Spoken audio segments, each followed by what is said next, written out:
Hi, welcome to this Ashbourne Maths video. This is integration 1 of 3.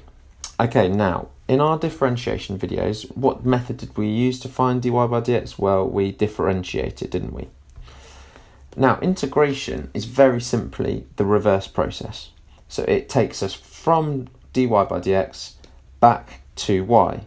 So this is integration. And we've got a symbol for this. It's this elongated S shape.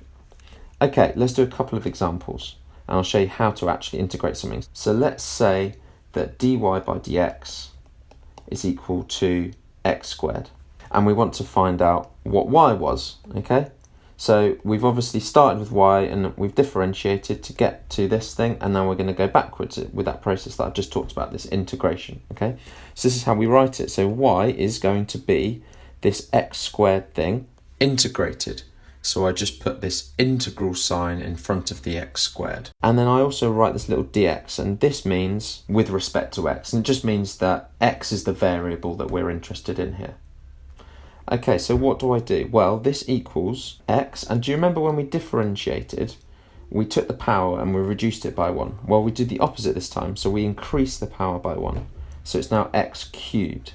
But we also must divide by that new power. And so please notice that the new power and the thing I'm dividing by are the same. And we haven't quite finished because we also must add on a constant c at the end. And now I'm done. So y equals x cubed over 3 plus c. Let's do another example. So this is like kind of our little second example. Let's say that dy by dx equals 2 root x. So we want to find out what y is.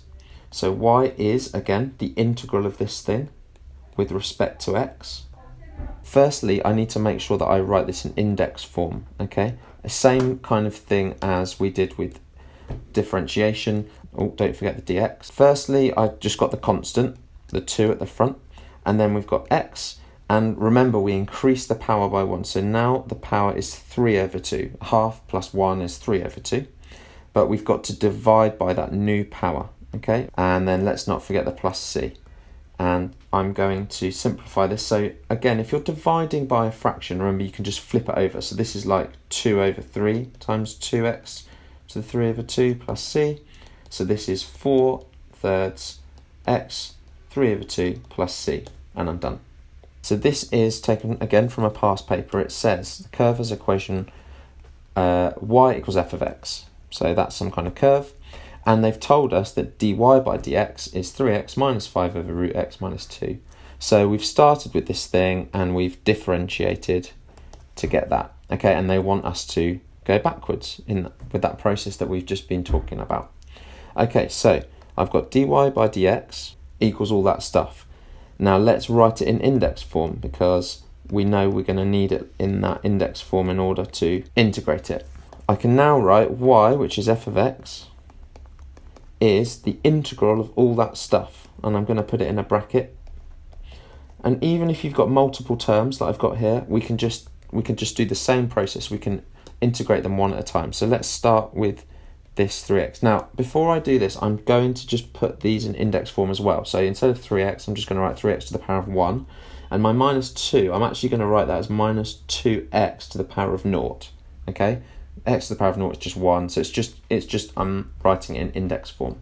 Y equals, so 3x, the power increases by 1, and we divide it by the new power. Minus, what about this thing? Well, it's 5 times x to the power of, we increase the power by 1, so this becomes a half, and divide by the new power. And the same for here. We do 2x to the power of 1 divided by 1. Okay, let's simplify this. So we've got 3 over 2 x squared minus, this becomes 10 root x minus 2x. Great. Let's not forget the plus c, and I forgot that on the previous line. It's very easy to forget that thing. Okay, this question says the point P 4, 5 lies on C. So this point P, 4, 5 is on the curve C. Okay, this is not the same as this constant, okay? These are not the same things. Capital C is the name of the curve. So that means that when x is 4, y is 5. So we're going to sub in our point p 4, 5. Okay, we're going to sub it into the equation. So 5 equals, so I'm ready to sub these things in. I've already subbed in the y, that was 5, and now I'm going to replace all the x's with 4s. So there's a 4 here, and a 4 here, and remember I've included my c again. Okay, let's simplify this. Okay, I've got my next line, and now let's do a few more stages of working. This becomes 24, this is 20, this is minus 8 still, equals c, so I get 5 equals, this is minus 4 plus c, which implies that c equals 9. Brilliant. Okay, I've now worked out what my c value is, and I can simply sub it back into that original equation, and I'm going to cheat, use my rubber, and put in the correct c value, and I have now completed the question. I've now got my expression for y. Thanks very much.